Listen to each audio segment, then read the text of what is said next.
नमस्कार। शेख इब्राहिम जौक का एक शेर है कि अब तो घबरा के ये कहते हैं कि मर जाएंगे, मर के भी चैन न पाया तो किधर जाएंगे।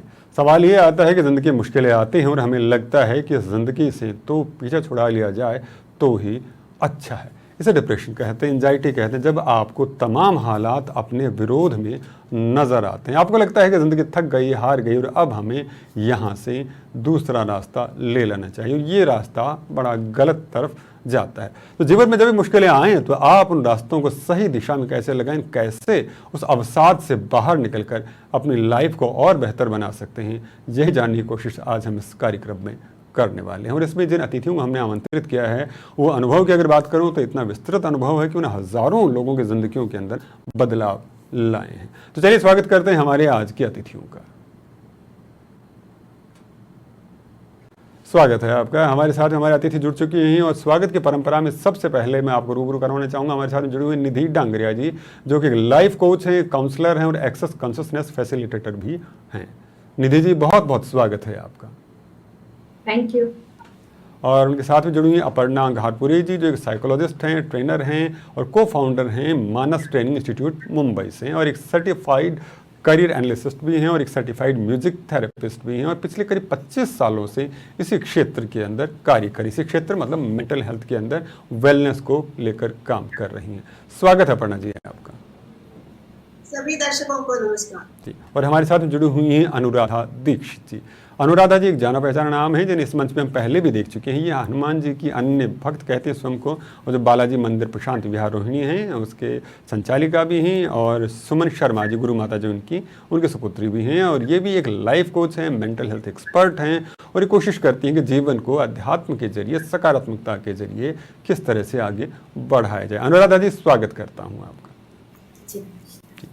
अनुराधा जी, पहला सवाल मैं आप ही से लेना चाहूँगा। हम जिस अवसाद की बात करते हैं, डिप्रेशन की बात करते हैं, क्या वो एक जो सामान्य उदासी की हम जो बात करते हैं उसी के जैसा होता है या उससे कुछ अलग होता है? जी बिल्कुल, बहुत महत्वपूर्ण है जानना कि बहुत बड़ा वर्ड है सामान्य अवसाद, सैडनेस। अब थोड़ा सा उदास है, वो सैडनेस है। थोड़ा सा उदास व्यक्ति थोड़े समय के लिए, थोड़ी देर बाद उस बात को भूल जाता है, क्योंकि हम बचपन से ही बच्चों की तरह ट्रेन है, जैसे बच्चों का मन होता है, थोड़ी देर बाद वो उस चीज को भूल जाते हैं, थोड़ी देर जिद करते हैं, उदास होते हैं, भूल गए। पर यदि 2 3 4 दिन 5 दिन और थोड़े टाइम आपको ये बिना वजह होने लगे तो बहुत ध्यान देने वाली बात है। वो एक अलार्मिंग साइन है, वहीं पर अलर्ट हो जाइए और उसे बहुत लंबा मत चलिए। तो ये एक बहुत बड़ा डिफरेंस है डिप्रेशन में और सैडनेस।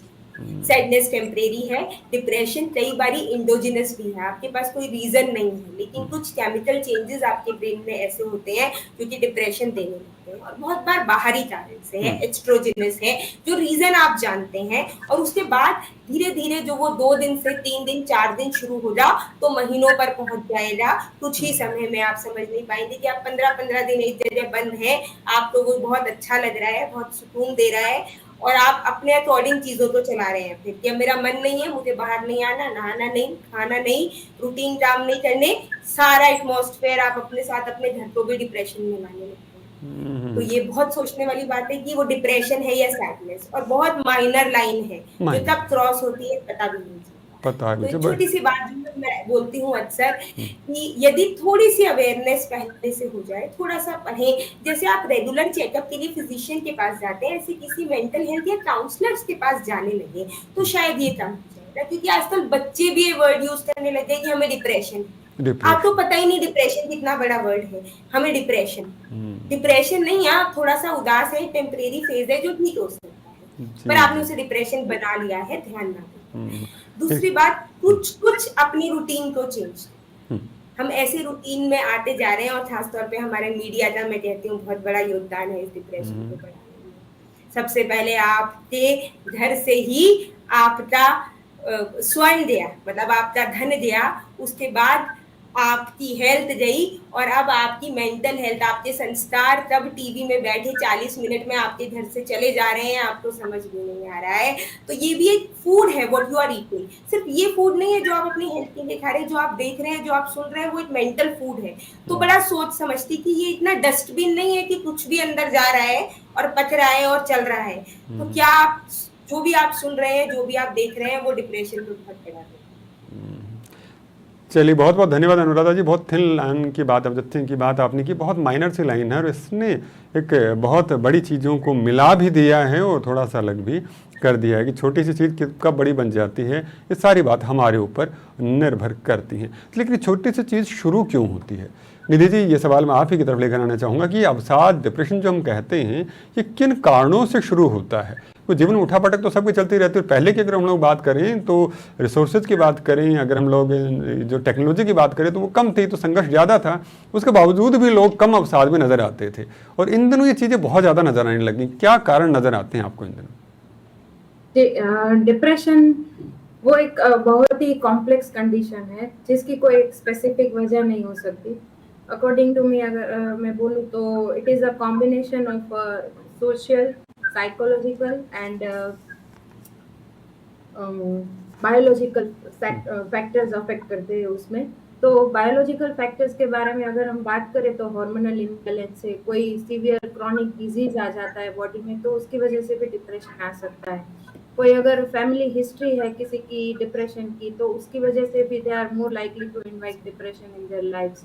और अगर साइकोलॉजिकल फैक्टर्स के बारे में बात करूँ तो कंटिन्यूस नेगेटिव थॉट पैटर्न चलती रहती है, कोई low self esteem, lack of confidence, fear, phobia, ऐसे कई सारे कंपटीशन। अभी आजकल बच्चों में, टीनेजर में बहुत ही ज़्यादा कंपटीशन बढ़ गई है, तो उसकी वजह से they are inviting depression in their lives. तो उसको भी पता नहीं होता कि डिप्रेशन क्या है, लेकिन एक दूसरे के साथ कंपटीशन के चक्कर में इतने फंस जाते हैं कि वो डिप्रेशन को इनवाइट करते हैं। और सोशल फैक्टर, जैसे कि इतनी फास्ट लाइफ है अभी हमारी, तो उसकी वजह से किसी के लिए टाइम नहीं मिलता है। तो डिवोर्स के केसेस बढ़ रहे हैं अभी, सडन डेथ हो रही है, कोई social isolation, poverty, job loss, ऐसा सभी फैक्टर्स अफेक्ट करते हैं जो डिप्रेशन को लीड करते हैं। और एक most important part is self judgement. जब आप जजमेंट से डरते हो, किसी के फियर ऑफ गेटिंग जजमेंट, लोग क्या सोचेंगे मेरे बारे में, मैं ऐसा हूँ, और सेल्फ जजमेंट, अपने आप को जज करते हैं, तो वो भी एक डिप्रेशन को इनवाइट करता है कि आप दूसरों के तरीके से जीने का चूज करते हो और अपने हिसाब से नहीं जी पाते हो। तो वो एक हैप्पीनेस वाला जो स्टेट है, उससे आप डिप्रेशन को इनवाइट करते हो, कोई डिप्रेशन में चले जाते हो। यानी बहुत महत्वपूर्ण सी बात कही है यहाँ पर निधि जी ने कि कुछ चीज़ें ऐसी होती हैं जो कि हम लोग सोचते नहीं, समझते नहीं, लेकिन बड़ा प्रभाव डालती हैं। और सबसे बड़ी बात जिसकी तरफ इशारा किया है निधि जी ने वो ये है कि हम अपने आप को जज करते हैं, और वो भी खुद के नहीं, दूसरे के नज़रिए से, कि क्या हम दूसरे के नज़रिए में खरे उतरते हैं या नहीं उतरते हैं। हमने ये पैमाना उन्हीं के हाथों में पकड़ा दिया है कि अगर वो सही कह रहे हैं तो हम सही हैं, अगर उन्हें कमज़ोर हमें बता दिया तो फिर हम लोग किसी न किसी स्तर के अंदर कमतरी पर आ जाते हैं। बहुत महत्वपूर्ण बात कही निधि जी ने। दर्शकों, इस बात पे बहुत ज़्यादा ध्यान देना पड़ेगा कि हमें अपने आप पर विश्वास करना सीखना पड़ेगा। कहते हैं वो क्या दुनिया का सबसे बड़ा रोग क्या कहेंगे लोग, तो लोगों की आदत है कहना, उनका आप कहने दीजिए, आप अपना काम कीजिए, अपने विश्वास के साथ में कीजिए, डिप्रेशन आपसे दूर भाग जाएगा। अपर्णा जी, आपकी तरफ रुक करते हुए एक सवाल लेकर आना चाहूँगा कि ऐसे कौन सी आदतें जो हम लोग कह सकते हैं डेली लाइफ के अंदर लेकर आ सकते हैं, जिनके जरिए डिप्रेशन की बात करें, एंजाइटी की बात करें, वरीनेस की जो बात करें, उनको कम करने के अंदर मदद कर सकती है? जरूर, जैसे हम बोल रहे हैं, कुछ तो लोग कहेंगे, लोगों का क्या है कहना। अगर ये मैं दिल में ठान लूं और मेरे सोच विचार क्या है, मेरी जीवन शैली कैसी है, मेरे रहन सहन का, मेरी खाने पीने की आदतें अगर वो गलत है तो मैं उनमें कैसे सुधार लाऊं। अगर मैं इन पे पूरा फोकस डालूं तो मेरे लिए ये सारे चेंजेस लाना, और रोज की जिंदगी कितनी भी कठिन हो, कोई भी कठिनाई आए, आजकल हम देखते हैं 2 साल के बच्चे से लेकर 80 साल के बूढ़ों तक सबके लाइफ में एक स्ट्रेस बहुत कॉमन वर्ड है जी। तो जो भी मैं मेरी लाइफ में किस तरह वो थोड़ा स्ट्रेस कम कर दूं, कैसे मेरी जिंदगी आसान कर दूं, कैसे मेरी जिंदगी में खुशी लाऊं, ये सारा मेरे खुद के ऊपर निर्भर है। अगर मैं सोचती रहूंगी लोग क्या सोचेंगे, तो बहुत मुश्किल मैं खुद के लिए पैदा कर रही हूँ। तो लाइफस्टाइल चेंजेस सबसे बड़ी बात है। मेरी जीवन शैली, मेरी नींद की आदतें, मेरे खाने पीने की आदतें, जैसे बोलते हैं कि हमारे थॉट्स, सोच विचार, हमारे फीलिंग्स, इमोशंस, और हमारी एक्शन, हमारी कृति, ये तीनों का आपस में बहुत घना रिश्ता है। और एक डिस्टर्ब हो गया तो उसके साथ बाकी दोनों डिस्टर्ब हो जाते हैं। तो हमारी लाइफस्टाइल में क्या आसानी से बदलाव ला सकते हैं? कुछ शांति से कुछ पल खुद के लिए बिताए, खुद के बारे में सोचे, जो सेल्फ टॉक बोलते हैं कि खुद का मेरे साथ जो संवाद होना चाहिए, am I on the right track, में क्या कर रही हूँ, क्यों कर रही हूँ, अगर ये मेरे हाथ से कुछ गलत हो भी गया तो कोई बात नहीं, ये कैसे सुधार सकती हूँ। वो मेरा खुद के साथ जो रिश्ता है, मेरी पूरी दुनिया के साथ कुछ भी रिश्ता हो, अगर मेरा खुद के साथ रिश्ता टूट गया, अगर मैं खुद के अंदर झांक के नहीं देख सकती हूँ कि मैं क्या कर रही हूँ, क्यों कर रही हूँ, तो बहुत मुश्किल है। बाहर से लोग कितना भी समझाए, मेरे ऊपर उसका असर नहीं होगा। तो थोड़े 5 मिनट रोज के खुद के लिए शांति, मन शांति, मेडिटेशन।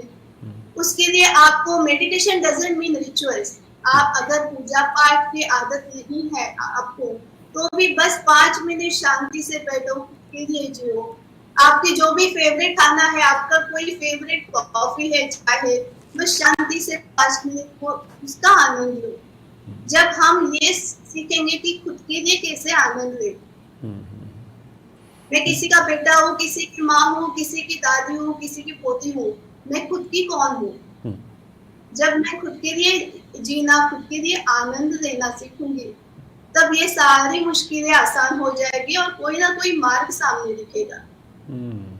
तो मेरे ख्याल से ये सबसे बड़ी बात, सबसे ज्यादा जरूरी बात, बहुत बहुत महत्वपूर्ण बात अपर्णा जी के जरिए निकल कर आई है कि तो सेल्फ टॉक के ऊपर इन्होंने कहा है कि सेल्फ टॉक होना बहुत जरूरी। हम दुनिया से खूब बातें करते हैं, सबसे बातें करते हैं, लेकिन खुद से बात करने से चूक जाते हैं। और आप देखिए, आपके साथ आप हमेशा रहते, बाकी चीज़ें हैं जो कभी ना कभी आपसे छूटती चली जाती हैं, तो उसका ख्याल रखना बेहद ज़रूरी है। एक जैसे नींद को हम सबसे ज़्यादा तवज्जो कम देने की कोशिश कर रहे हैं आजकल, हम उसे इग्नोर मारते हैं, उस पर ध्यान देना बेहद ज़रूरी। सही समय पे सोना, सही समय पे जागना और सही मात्रा में सोना, ये भी बेहद ज़रूरी है। और एक जो बात आई है यहाँ पर मेडिटेशन को लेकर भी, कि मेडिटेशन कोई धर्म नहीं है, ये ध्यान की पद्धति है जो कि आपको शांति की तरफ लेकर जाती है। तो इसको भी ध्यान से क्रम जीवन में लेकर आएँ तो आपके लिए बेहतर हो सकता है। अनुराधा जी, आपकी तरफ फिर से रूबरू होता हूँ और एक सवाल और लेकर आता हूँ कि जीवन है, जीवन में उठा पटक चलती रहती, तनाव भी होता है, जीवन में घटनाएं बदलती भी, अनपेक्षित घटनाएं भी होती हैं। तो इससे जो कहीं जो लाइफस्टाइल हमारी है, उससे जो अवसाद है वो किस तरह से प्रभावित होता है, कैसे डिप्रेशन में लेकर आते हैं, उसके ऊपर भी थोड़ा सा हमें मार्गदर्शन करें। जी बिल्कुल, जो अभी भी बातें हमने करी, सबसे पहले तो नींद और आपका रूटीन, आपकी डाइटरी हैबिट्स कैसी, आप जो खा रहे हैं। आजकल हम लेट नाइट जंक फूड को बहुत ज्यादा ना महत्व दे रहे हैं, क्योंकि हम 2 बजे तक जगे हैं तो हम 2 बजे तक कुछ भी खा रहे हैं। उसके अलावा भी मैं तो हर बारी बोलती हूँ, जैसा खाएंगे अन्न वैसा रहेगा मन। ये बात 100% बिल्कुल सत्य है, 100% कि आपका मन वैसा ही बनेगा जैसा आपका भोजन आपके अंदर जाएगा। और हैबिट्री में भी यदि हम देखें तो कुछ भी नहीं, मैं बहुत बड़ी बड़ी बात नहीं करती, योगा बहुत महत्वपूर्ण है, पर यदि आप नहीं कर सकते तो कम से कम ना 15 मिनट का प्राणायाम। जो शब्द इन्होंने बोला मेडिटेशन, बिल्कुल अगर आप अध्यात्म में नहीं भी हैं, पर मैं ये बात कहती हूँ कि जो आजकल के यंगस्टर्स बहुत मेरे पास आके कहते हैं जीवन एक ही बार मिला है, सब कुछ ट्राई करना चाहिए, मैं बिल्कुल उस फेवर में हूँ। जीवन एक ही बार मिला है, सब कुछ ट्राई करो, तो एक बार अध्यात्म भी ट्राई करके हो सकता है थोड़ी सी शांति मिल जाए, क्योंकि आपका जो स्वस्थ शरीर है उसी में स्वस्थ मन रहता है। मैं कहती हूँ a healthy mind resides in a spiritual body only. तो ये बहुत इंपॉर्टेंट है कि आप अपने आप से भी बात ना पॉजिटिव तभी कर पाएंगे जब आपका मन अंदर से पॉजिटिव होगा, वरना आप अपने आप को ना जज करेंगे। आप कहीं पे भी तैयार होके जाते हैं, छोटा सा एग्जांपल है, आप अपनी वार्डरोब में आपकी पसंद के कपड़े हैं, आप 6 बार अपने आप को शीशे में देख कर देंगे, 6 से ज्यादा बार ही देख लेते हैं, being a female I can understand. उसके बाद भी यदि आप बाहर गए, किसी ने बोला भी नहीं, कोई आपसे थोड़ा सा ज्यादा स्मार्ट लग रहा है, अभी तो उसने कुछ कहा भी नहीं कि आप अच्छे लग रहे हैं या नहीं, आपके अंदर की उथल पुथल पहले ही शुरू हो गई, खुद ही शुरू हो गए हैं अपने आप को जज करने। तो ये बड़ी सोचने की बात है, उसने डिप्रेशन नहीं दिया, आप स्वयं ही जजमेंट करके ले आए और बड़ी देर तक उदास है उस बात पे, जो कि शायद सोचने वाली थी भी नहीं। 15 मिनट बाद किसी को याद भी नहीं आप वहां क्या पहन के गए थे, किसी ने ध्यान भी नहीं दिया, पर आपने बना लिया।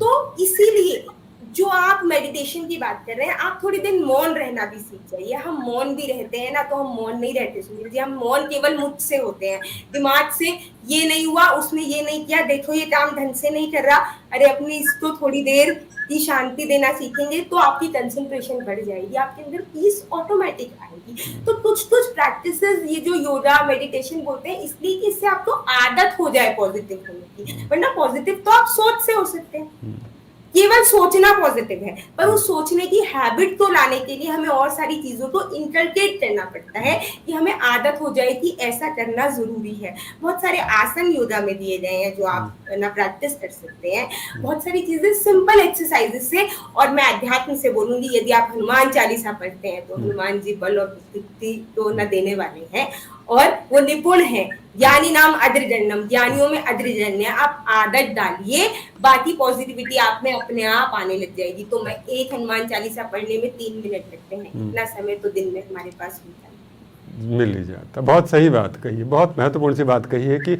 जब सब कुछ ट्राई कर रहे हैं तो क्यों ना एक बार अध्यात्म को भी ट्राई किया जाए। और यहाँ पर देखने वाली सबसे खास बात जो मुझे लग रही है हमारे एक्सपर्ट्स के जरिए वो ये निकल कर आ रही है, ये किसी धर्म की बात नहीं कर रही है, अध्यात्म की बात कर रहे हैं। अध्यात्म जो रास्ता है शांति का, उन्नति का, मोक्ष की, जिसकी हम लोग बात कर रहे हैं। और यहाँ पर एक बात और भी है कि कंपटीशन हमें नहीं लाना चाहिए, और कंपटीशन लाते हैं तो मुश्किल हो जाती है। हम खुद को खुद ही जज कर रहे हैं, सामने वाले ने कुछ कहा नहीं और आपने ही अपने इर्द गिर्द सारी ऐसी चीज़ें गढ़ ली जो कि हम कहीं ना कहीं सोच रहे थे। तो इस तरह से ना करें।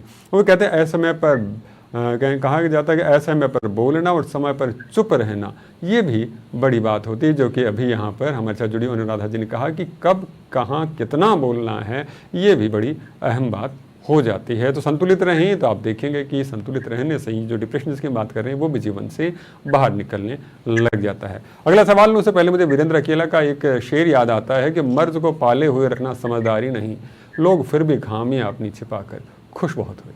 तो ये जो सवाल है निधि जी, इसको लेकर आपकी तरफ बढ़ रहा हूँ कि अक्सर हम देखते हैं कि अगर कोई तनाव चल रहा होता है, कोई टेंशन दिमाग में होती है, तो हम उसे छिपाने की कोशिश करते हैं।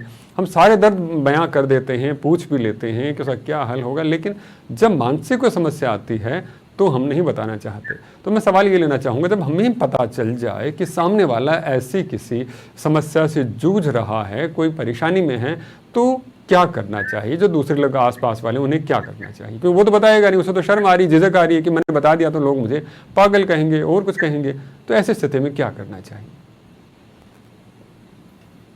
सबसे पहले तो आपने जो बताया वही इम्पोर्टेंट है कि एक्नॉलेज करो कि ये डिप्रेशन के सिम्टम्स है, और उसकी treatment it is very easy. अभी के टाइम की बात करूँ तो सब लोग फिजिकल हेल्थ में इतने जुड़ गए कि मेंटल हेल्थ के बारे में कोई सोच ही नहीं रहा है। तो मेंटल हेल्थ अगर आपकी अच्छी होगी तो फिजिकल हेल्थ अपने आप अपनी अच्छी हो ही जाएगी। तो उसके लिए उनको एनकरेज करना चाहिए कि किसी भी काउंसलर या थेरेपिस्ट का कंसल्ट करे और उनसे काउंसलिंग ले। There is nothing wrong in consulting any counsellor और थेरेपिस्ट की। हमने जो सोसाइटी में अभी एक ऐसा बनाया हुआ है कि मेंटल हेल्थ के लिए अगर आप कहीं पे जाओगे तो आपको कोई मेंटल इश्यूज है इसलिए जा रहे हो तो आपको शर्म आएगी। तो ऐसा कुछ भी नहीं है। वो जजमेंट से बाहर निकल के आप अपनी इस ट्रीटमेंट के लिए किसी को कंसल्ट भी कर सकते हो। और एज अ फैमिली मेंबर और फ्रेंड्स की बात करूँ तो आप उनको एनकरेज करो कि आप जो भी हो वो अच्छे ही हो, और उनको एक सेफ एंड सिक्योर फील करवाना है कि आप अकेले नहीं हो अपनी लाइफ में। और एक क्वालिटी टाइम है जो आजकल किसी के पास नहीं होता है, फैमिली मेंबर्स के पास। तो वो एक क्वालिटी टाइम देना है, उनकी बातें सुनना है, पेशेंटली उनकी बातें सुन के उनको जज नहीं करना है, किसी भी राइट और रॉन्ग में नहीं जाना है, और उनको अपने लिए जीना सिखाना है कि खुद के लिए जीना सीखो, तो वो डिप्रेशन से इजीली बाहर आ सकते हैं। चलिए, बहुत महत्वपूर्ण बात है, खुद के लिए जीना सीखो। कहीं ना कहीं ये बात सबको याद रखनी चाहिए, क्योंकि हम कहीं ना कहीं खुद के लिए जीना भूल रहे हैं। और खुद के लिए जीना सिर्फ जो चीज़ें हैं उनको एंजॉय करना ही नहीं है, उनको देखना है कि उसकी सार्थकता कितनी ज़्यादा। बहुत बहुत धन्यवाद निधि जी। और अपर्णा जी की तरफ फिर से एक बार रुख करता हूँ। अपर्णा जी, मैं यहाँ पर ये सवाल लेना चाहूँगा, जब आदमी कोई किसी नेगेटिव पैटर्न जिस दिमाग में चल रहे होते हैं कि और हमें आइडिया नहीं हो रहा होता है कि इस नेगेटिव पैटर्न की वजह से मैं डिप्रेशन की तरफ जा रहा हूँ। आपको क्या लगता है इस तरह की जो विचारधारा उसको कैसे बदल सकते हैं, इसके ऊपर भी विचार न?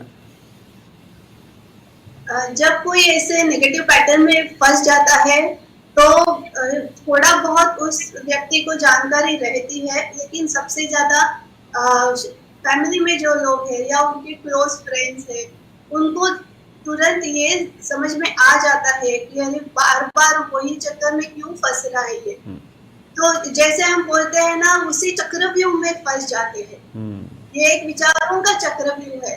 तो अगर हमें भी समझ में नहीं आया तो हमारे जो क्लोज लोग हैं, जो हमारे लिए सोचते हैं, जो हमारी केयर करते हैं, जरूर उनको ये बात खटकती है कि ये वही बार बार उसी ट्रैक पे क्यों जा रहे हो।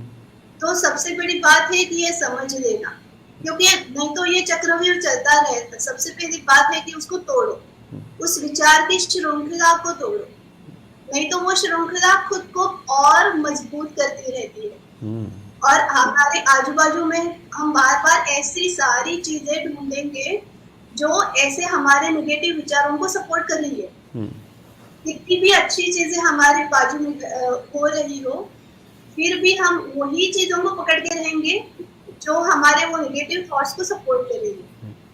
तो ये चक्रव्यूह में हम और भी फंसते जा रहे हैं और भी फंसते जा रहे हैं। सबसे पहले तो ये श्रृंखला तोड़नी होती है, और वो तोड़ने के लिए हम अगर खुद से कुछ ना कर पाए तो भी हम अपनों की तो सहायता ले ही सकते हैं। तो आइदर मैं मेरे पेरेंट्स को, मेरे फ्रेंड्स को, कभी कभी हो सकता है कि पेरेंट्स से बात ना हो जाए, लेकिन मेरी बहन, ब्रदर, सिस्टर, क्लोज फ्रेंड, इनसे तो जरूर बात हो सकती है। अगर मैं खुद बात नहीं कर रही हूँ लेकिन वो लोग तो जरूर ये बात कर सकते हैं। दूसरी चीज है कि ऐसी कोई एक्टिविटीज, जैसे हॉबीज हम बोलते हैं सबको, कि आजकल ये हो गया बच्चे 10th 12th इंजीनियरिंग मेडिसिन में गए, सारी बचपन में जो भी हॉबीज थी, स्पोर्ट्स, डांस, म्यूजिक, अचानक सब छूट गया। क्यों? क्योंकि पढ़ाई करेंगे।